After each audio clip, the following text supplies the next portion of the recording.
This 1889 portrait seemed innocent until you saw where his hand rests. Dr. Michael Hayes had spent 23 years studying 19th century American photography, and he thought he'd seen everything. On a humid Tuesday morning in August, he sat in the climate-controlled basement of the Charleston Historical Society, methodically cataloging a recently donated collection of daguerreotypes and cabinet cards. The air smelled of old paper and preservation chemicals, a scent he'd grown to love over the decades. Outside, the South Carolina heat shimmered off the streets, but down here, surrounded by history, the temperature remained a constant 68 degrees. The photograph that would change everything appeared unremarkable at first, just another formal studio portrait from 1889. A white man in his early 30s stood beside a black woman who looked to be in her mid to late 20s. Both were dressed formally. He wore a dark suit with a high collar and watch chain. She wore a simple but well-made dress with modest trim and a high neckline. The backdrop was typical of the era, a painted garden scene that probably adorned 1,000 studios across the South. The photographer's mark was barely visible in the corner. Fletcher and Sons, Charleston. Michael almost set it aside without a second glance. Studio portraits of this type were common, though interracial photographs were relatively rare for the period. He made a note in his catalog: mixed-race studio portrait, circa 1889, Charleston area, unknown subjects, Fletcher Studio. His hand hovered over the next photograph in the stack, but something made him look again. The composition felt off somehow. The man's posture was stiff, almost proprietary. He stood slightly behind the woman, his body angled toward her in a way that seemed to claim rather than accompany. The woman's face, there was something in her expression that didn't match the formal neutrality typical of Victorian portraiture. Michael reached for his magnifying glass, the same one his mentor had given him when he'd started graduate school 3 decades earlier. He leaned closer, studying the woman's eyes first. Even through the grain of the albumin print, he could see tension in her features. Her jaw was set too tightly. Her eyes looked past the camera rather than at it, a slight downward cast that suggested she was trying to be anywhere but in that studio. There were shadows under her eyes, and her mouth was pressed into a thin line that could never be mistaken for a smile. Then Michael's gaze traveled down to where their bodies met in the frame. His breath caught in his throat. The man's right hand rested on the woman's left thigh, not casually beside her, but gripping it with clear possession. The fabric of her dress showed the slight bunching where his fingers pressed into her leg. Michael's stomach tightened as he noticed how the woman's left hand was clenched into a fist at her side, knuckles white even in the faded photograph. Her other hand gripped the arm of the chair she sat in, fingers digging into the upholstery. This wasn't a portrait of friends, or even employer and employee. This was something much darker. Michael set down his magnifying glass and removed his reading glasses, rubbing his eyes. In all his years studying these images, documenting the lives captured in old photographs, he'd never seen something quite like this. Evidence of coercion, of abuse, frozen in a formal studio portrait. Someone had paid good money to have this photograph taken. Someone had looked through the camera lens and pressed the shutter anyway. He picked up the photograph again with gloved hands, turning it over carefully. On the back, in faded pencil, someone had written, J.W. and Claudia, March 1889. Just 2 names, a date, and a century of silence. Michael couldn't stop thinking about the photograph.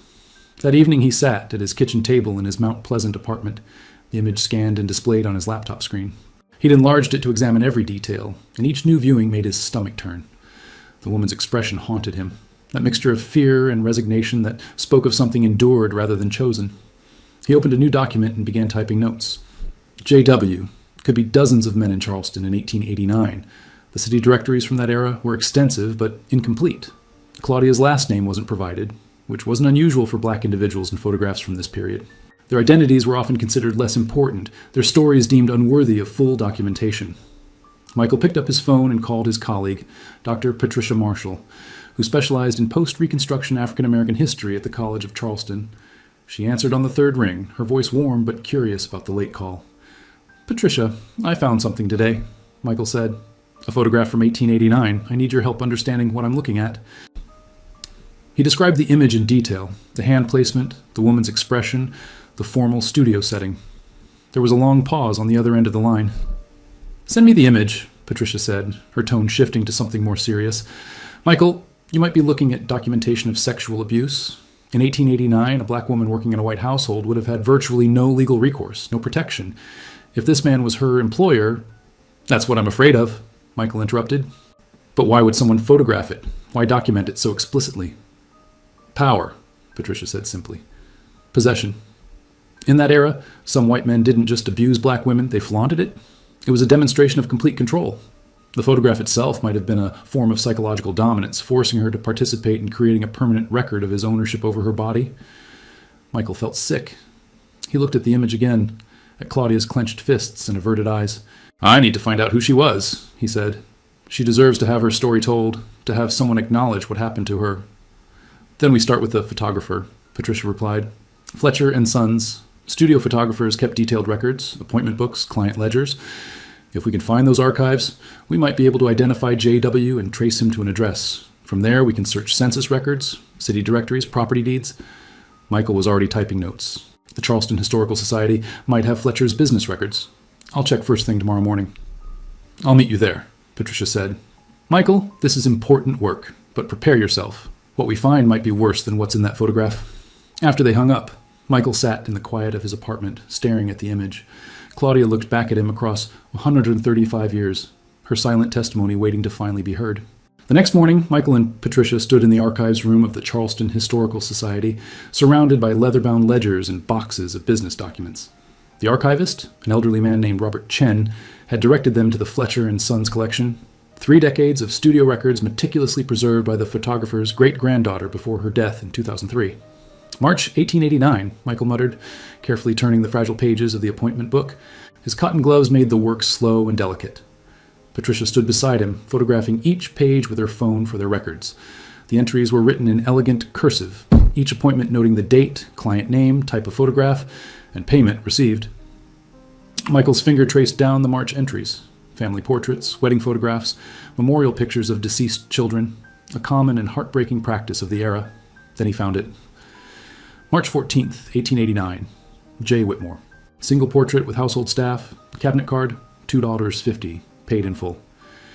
J. Whitmore, Patricia repeated, already pulling out her tablet. And notice how it's phrased with household staff, not and household staff. She wasn't a co-subject. She was a prop. Michael felt anger rising in his chest. He photographed the entry, making sure every word was clearly captured. Now we find out who J. Whitmore was. Patricia was already searching the 1890 census records on her tablet. Whitmore isn't a common name in Charleston. There are only 3 J. Whitmores listed in the city in 1890. She scrolled through the entries.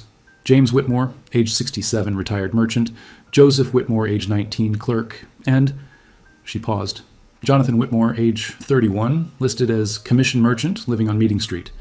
Age matches, Michael said. 31 in 1890 means he'd have been 30 in 1889 when the photograph was taken. Patricia continued reading. He's listed as head of household. Wife Martha, age 28, 2 children under 5, and... She looked up at Michael, her expression grim. 3 servants, all listed as black, all women. No names given, just ages 26, 34, and 52. 26 years old, Michael said quietly. Claudia would have been around 25 or 26 in that photograph. They spent the next hour pulling every record they could find on Jonathan Whitmore.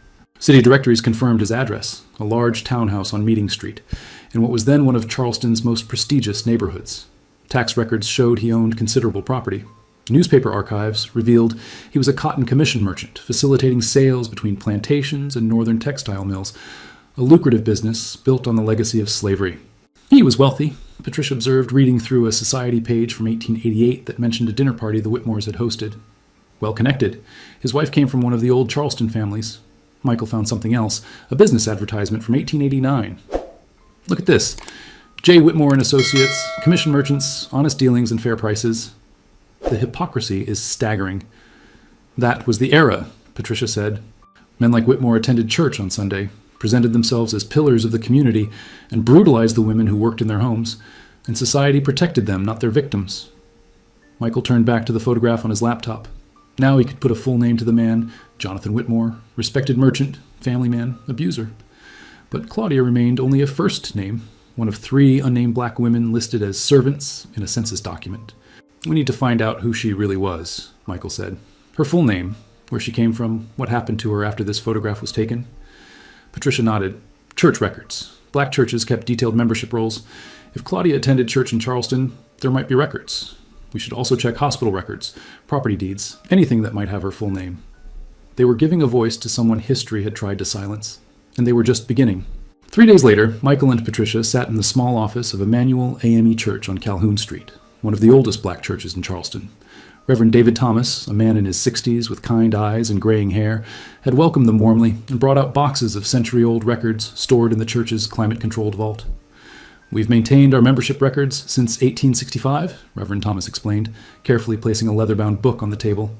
After emancipation, many formerly enslaved people came to our church seeking community and documentation of their freedom. We recorded births, deaths, marriages, all the life events that had never been officially recognized during slavery." Patricia opened the book carefully. The pages were filled with names, dates, and brief notations in various hands, some elegant, some barely legible. She turned to the entries from 1889 and began scanning the names. Michael watched over her shoulder, hoping to see Claudia appear somewhere on these pages. "Here," Patricia said suddenly, her finger stopping on an entry. "Claudia Freeman, baptized March 24th, 1889. Age given as 26. Former residence listed as Whitmore Household, Meeting Street." Michael felt his pulse quicken. 10 days after the photograph was taken, she was baptized 10 days later. Reverend Thomas leaned forward to look at the entry. "That's significant. Baptism in our tradition represents a new beginning, a washing away of the past. For someone to seek baptism specifically after leaving an employer..." He trailed off, the implication clear. "Is there anything else about her in the records?" Michael asked. Patricia turned pages carefully, searching through the rest of 1889 and into 1890. Finally, she found another entry. "Marriage record, June 2nd, 1889. Claudia Freeman married to Samuel Freeman, both residing at..." She looked up, surprised. "The same address? They had the same last name before marriage?" "Freeman was a common surname adopted by formerly enslaved people after emancipation," Reverend Thomas explained. "It's possible they were brother and sister or cousins, who simply chose the same surname independently. The marriage could have been a form of protection. A married woman had slightly more legal standing than an unmarried one, even if only marginally." Michael made notes frantically. "Do we have any record of Samuel Freeman? Anything about what he did, where he worked?" They searched for another hour, finding scattered mentions of the Freemans in church records. Samuel Freeman appeared in a notation from 1890 as a carpenter working on repairs to the church building. Another entry from 1891 listed him as a member of the church's Mutual Aid Society, a group that helped black community members in times of need. Then Patricia found something that made her pause. Death record. Claudia Freeman. Died September 18th, 1895. Age 32. Cause of death. Complications from childbirth. The room fell silent. Michael stared at the entry, calculating. She'd lived only 6 years after that photograph was taken. 6 years after escaping Jonathan Whitmore's household. She'd been only 32 years old. "Is there a record of the child?" he asked quietly. Patricia scanned the pages. "Yes, daughter born September 17th, 1895. Name, Grace Freeman. There's a note that she survived, placed in the care of her father and grandmother." "Grace would have been 130 years old now if she'd lived a full life," Michael said. "But her descendants might still be in Charleston. If we can trace the Freeman family forward..." Reverend Thomas nodded. "I know several Freeman families in our congregation. It's a common name, as I mentioned, but I can ask around. If Grace Freeman married and had children, there could be great-great-grandchildren living in Charleston today who don't even know their ancestor's story." Michael looked at Patricia. "We need to find them. Claudia's descendants deserve to know what she survived, what she escaped from. And they deserve to see that photograph, not as a document of shame, but as evidence of her courage in leaving." "I'll start making inquiries," Reverend Thomas said. "Give me a few days. Our community has long memories, and family stories get passed down, even if all the details are lost over time." As they left the church that afternoon, Michael felt both heartened and heartbroken. They'd found Claudia's full name, traced her life after the photograph, and discovered she'd found some measure of freedom and love. But she died so young, and her suffering had been so invisibly woven into the fabric of Charleston's history. While waiting to hear back from Reverend Thomas, Michael decided to investigate Jonathan Whitmore's life more thoroughly. If Claudia's story was one of survival, Whitmore's was one of privilege and impunity. Understanding the full scope of his position in Charleston society might reveal more about the power dynamics that had allowed the abuse to happen. Michael drove to Meeting Street, following the historical address he'd found in the city directories. The neighborhood had changed over 135 years, but many of the antebellum and Victorian homes still stood, meticulously preserved by their current owners. He parked across from number 284, the former Whitmore residence. It was a 3-story townhouse with elegant ironwork balconies and tall windows, painted a soft gray with white trim. A historical marker near the front gate identified it as the Whitmore Caldwell House, circa 1850, noting its architectural significance. The marker mentioned Jonathan Whitmore as a prominent merchant who had lived there from 1885 to 1902, but said nothing about the people who had worked there, the lives lived in its kitchen and servant quarters. Michael took photographs documenting the building's facade. He noticed a woman in her 50s tending to flower boxes on the front porch and approached the gate. "Excuse me," he called. "I'm Dr. Michael Hayes, a historian. I'm researching the Whitmore family who lived here in the 1880s and 90s. Would you be willing to answer a few questions?" The woman looked up, her expression friendly but curious. She walked to the gate. "I'm Ann Caldwell. My husband's family has owned this house since 1903. What kind of research are you doing?" "I'm studying household dynamics in post-Reconstruction Charleston," Michael said carefully, "particularly the experiences of domestic workers. I've found records indicating that 3 black women worked in this house during Jonathan Whitmore's residence." Ann's expression shifted slightly, becoming more serious. "Come in. I've actually found some things over the years that might interest you." She led him through an elegant entrance hall and into a sitting room filled with antique furniture. "When we renovated the kitchen 10 years ago, we found a space beneath the floorboards in what used to be the servant quarters. There were some items hidden there, letters, a few small personal objects. We've kept them, not sure what to do with them." Michael's heart raced. "May I see them?" Anne left and returned with a wooden box. Inside were several folded letters, brittle with age, and a few small objects. A tarnished thimble, a broken hair comb, and a small fabric doll, handmade and worn. Michael carefully unfolded one of the letters. The handwriting was rough, unpracticed, but legible. "Dear Samuel, I pray this finds you. Mr. W. has gone to Atlanta for business 3 days. This is my chance. Meet me at the church Tuesday night after dark. I cannot stay here no more. He will not let me be. Please come. Your loving Claudia." Michael's hands trembled as he read. This was Claudia's own words, her own hand. The letter was undated, but if Samuel had received it, they must have arranged her escape together. "There are 4 more letters," Anne said quietly, "all from someone named Claudia to someone named Samuel. We found them hidden in what must have been her room. I always wondered who she was and what she was running from." Michael explained what he'd discovered: the photograph, the church records, Claudia's baptism and marriage shortly after leaving the Whitmore household. He didn't show Anne the photograph itself, not yet, but he described its disturbing content. Anne sat down heavily. "That poor woman, living in this house, suffering God knows what, and no one to help her." "She helped herself," Michael said. "She planned her escape, reached out to someone she trusted, and got out. These letters are evidence of her agency, her determination to survive." He photographed each letter carefully, then asked, "Did you find any records from the Whitmore family themselves? Diaries, household accounts, anything?" Anne shook her head. "When my husband's grandfather bought the house in 1903, most of the Whitmore possessions had already been removed. Jonathan Whitmore died in 1902, and his widow sold the property and moved to Columbia." Michael made notes. Whitmore had lived 17 more years after that photograph, dying at age 51. He'd never faced consequences for his actions, never been held accountable. But Claudia had found freedom, married, started a new life. And now, 130 years later, her words had been discovered, her story was being told.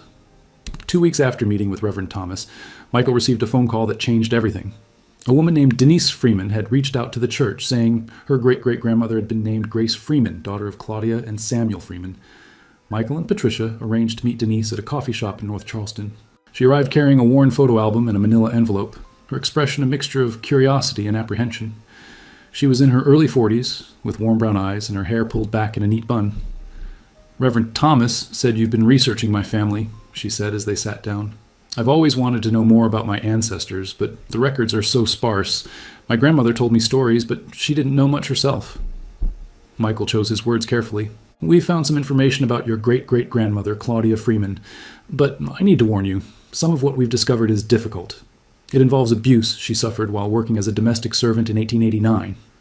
Denise's expression grew serious. "Tell me. She's my ancestor. I want to know her truth, not a sanitized version." Michael showed her the photograph. Denise stared at it for a long moment, her eyes filling with tears. "That's her? That's Claudia?" She looked at the man's hand on Claudia's thigh, at her great-great-grandmother's clenched fists and anguished expression. Oh, God, what that man was doing to her. "She escaped," Patricia said gently.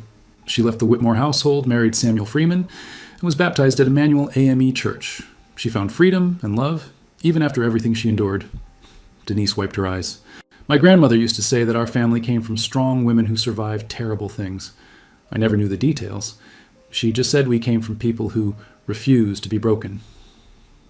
Michael showed her the letters they'd found hidden beneath the floorboards. Denise read them slowly, her fingers tracing the words her ancestor had written 135 years ago. "This is her handwriting," she whispered. "Her actual words. I've never seen anything like this from anyone in my family that far back." She opened the photo album she'd brought. "This is the only photograph I have that might be related. My grandmother said it was Grace Freeman, Claudia's daughter, taken around 1920. The photograph showed a dignified woman in her mid-20s, standing beside a church building. She had Claudia's eyes, the same strong jawline. Grace lived until 1968, Denise said. She had 5 children, and one of them was my grandfather. She worked as a seamstress and was very active in the church. My grandmother said Grace never talked much about her mother, only that Claudia had died when Grace was a baby, and that she'd been raised by her father Samuel and her grandmother." Michael pulled out his notes.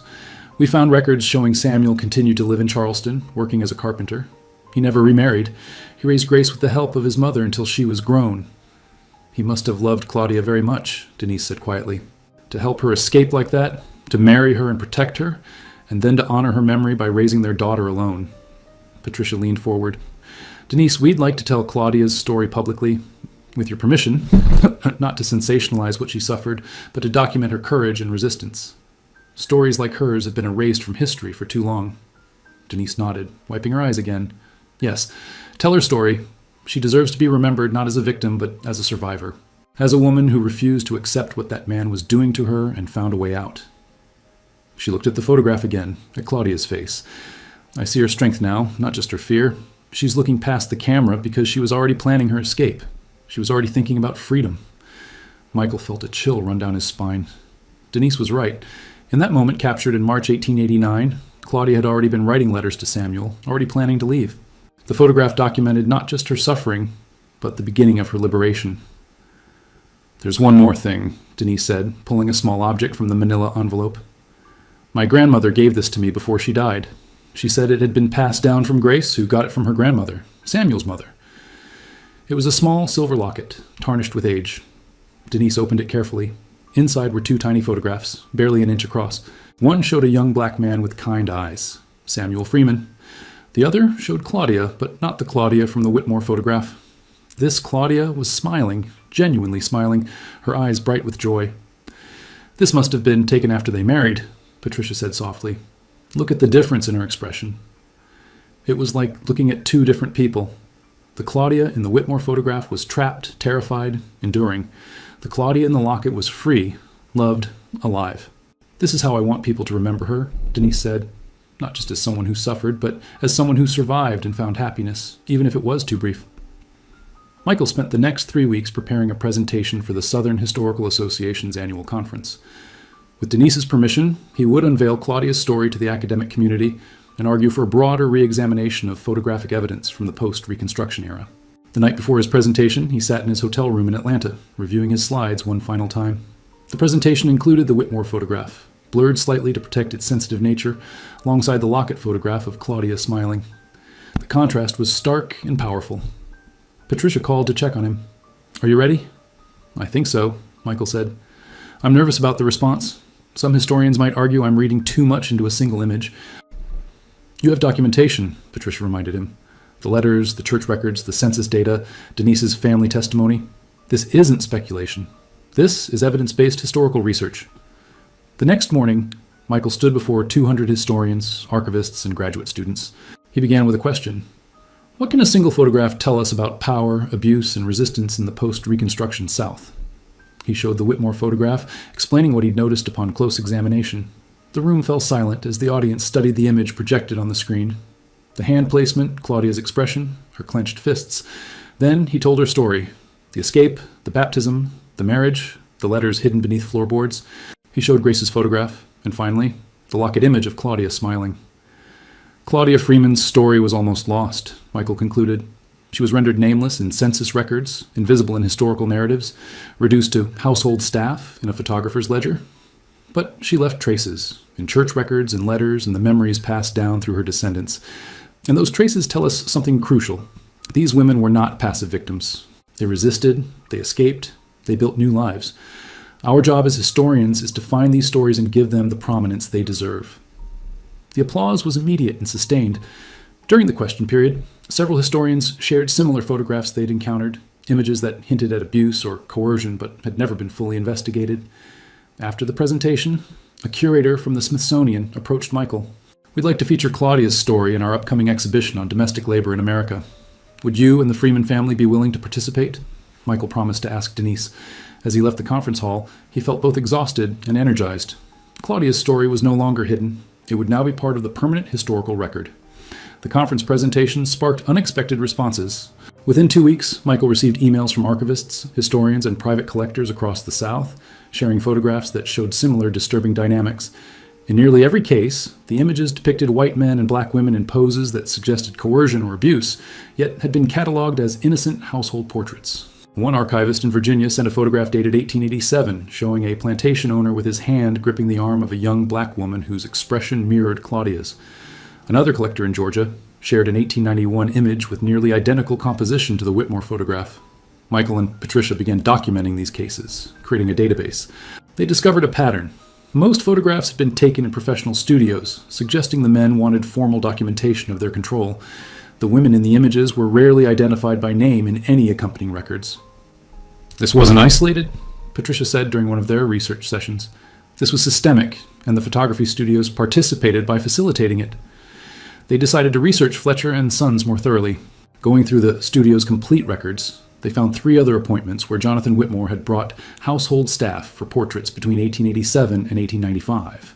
They requested those images from the Historical Society's collection. When the photographs arrived, Michael felt sick. They showed different women, likely the other servants listed in the census, in similarly compromising poses with Whitmore.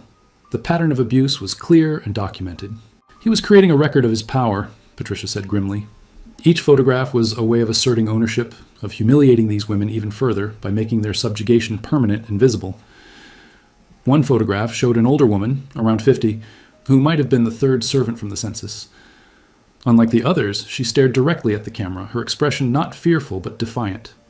Michael wondered what her story had been, whether she too had escaped. They reached out to more black churches in Charleston, searching for records of women who had worked in the Whitmore household. They found 2 more names, Ruth and Elizabeth, both with the surname Freeman, again, likely a name chosen after emancipation. Both had been baptized at Emmanuel AME Church in 1890, 1 year after Claudia. The evidence suggested that Claudia's escape might have inspired others to leave as well. 6 months later, the Smithsonian's National Museum of American History opened its exhibition, Unseen: Domestic Workers in the Photography of Power, 1865-1920. Claudia Freeman's story formed the centerpiece, with her 2 photographs, the Whitmore portrait and the Lockett image, displayed side by side. Michael and Patricia stood in the gallery on opening day, watching visitors move through the exhibition. Denise had flown in from Charleston with her family, including her teenage daughter, who stared intently at her ancestors' images. The exhibition didn't shy away from the disturbing content. Explicit labels explained what the photographs documented: sexual abuse, coercion, and the exploitation of black women who had virtually no legal protection in the post-Reconstruction South. But the exhibition also emphasized resistance and survival, showing how women like Claudia had found ways to escape, build communities, and reclaim their dignity. Visitors lingered longest at Claudia's Lockett photograph, where she smiled freely. Many were visibly moved, some wiping tears as they read about her escape and brief years of freedom. A journalist from the Washington Post interviewed Denise for an article about the exhibition. "What do you want people to understand about your great-great-grandmother?" the journalist asked. "That she was a real person with agency and strength," Denise answered. "She lived in a system designed to destroy her, but she found a way out. She loved and was loved. She had a daughter who carried her memory forward. That matters." The article was published the following week, and Claudia's story went viral on social media. Thousands of people shared the images, particularly the contrast between the 2 photographs. Many black women wrote about their own ancestors' stories of survival, creating an online archive of testimonies that had been passed down through generations but never publicly documented. Michael watched the response with a mixture of pride and humility. He'd simply noticed a detail in an old photograph, but the story had touched something deep in the collective consciousness, a recognition of pain long ignored and strength long unacknowledged. The exhibition traveled to museums in Atlanta, Charleston, and New Orleans over the following year, each time drawing large crowds and emotional responses. 2 years after finding the photograph, Michael returned to Charleston for a special ceremony. The city was placing a historical marker at the site where Claudia and Samuel's home had once stood, a small house that had been demolished in the 1950s during urban renewal. The marker read, "Site of the Freeman Home. Claudia Freeman, 1863-1895, and Samuel Freeman, 1862 to 1920, lived here after their marriage in 1889. Claudia escaped abuse as a domestic worker and built a new life dedicated to family and community. Her courage represents the resistance of countless black women whose stories have been erased from official histories. Her daughter, Grace Freeman, 1895-1968, continued her legacy of strength and dignity. Denise stood beside Michael as the marker was unveiled. Her daughter placed flowers at its base. Members of Emmanuel AME Church sang hymns that Claudia would have known. Reverend Thomas, now in his late 60s, offered a prayer. We remember Claudia Freeman not as a victim, but as an ancestor who refused to accept the chains others tried to place on her.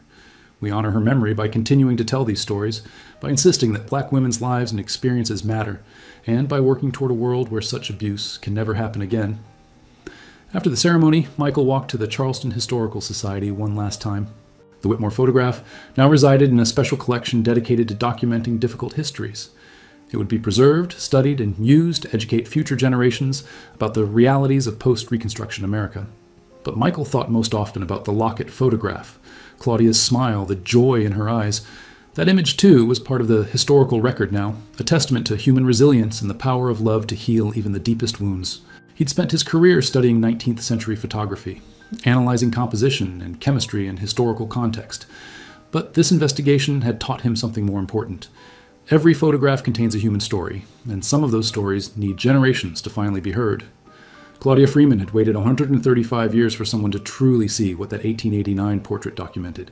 But now her story would live forever, not just as evidence of suffering, but as proof of courage, survival, and the unbreakable human spirit. As Michael left Charleston that evening, driving north toward home, he thought about all the other photographs, sitting in archives and attics, waiting for someone to look closer, to ask questions, to give voice to the silent testimonies they contained. Claudia's story was one among millions, but it was no longer hidden. And that, Michael thought, was a beginning.